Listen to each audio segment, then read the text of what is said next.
Terima kasih Anda masih bersama kami di Kompas Petang. Saudara podcaster Michael Sinaga memenuhi panggilan Polda Metro Jaya Rabu pagi. Ia datang sebagai salah seorang saksi kasus tuduhan ijazah palsu Jokowi.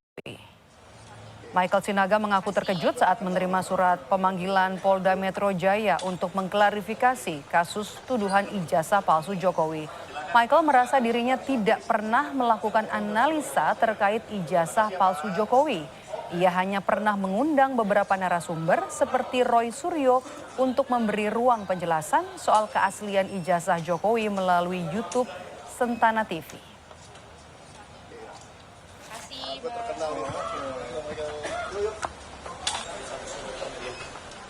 Apa sebenarnya yang terjadi tanggal 26 itu yang berhubungan dengan saya? Gitu kira-kira. Sehingga saya dipanggil untuk klarifikasi. Mengklarifikasi itu kan karena dianggap mengetahui sesuatu ya.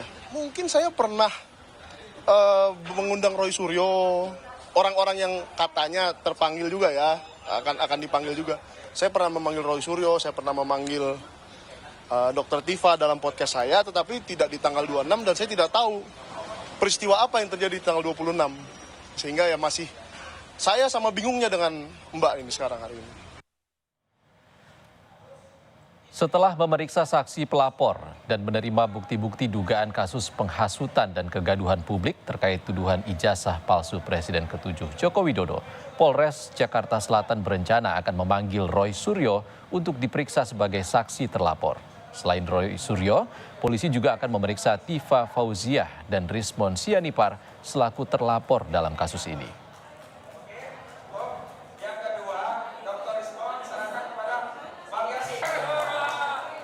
Dari kita mungkin akan menjadwalkan ya untuk minta tambahan keterangan-keterangan dari mungkin yang lainnya gitu, sehingga nanti kita akan temukan bukti-bukti yang cukup.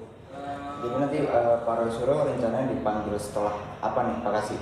Ya, nanti setelah mungkin kelengkapan dari pelapor yang menyerahkan bukti-bukti yang sudah diserahkan.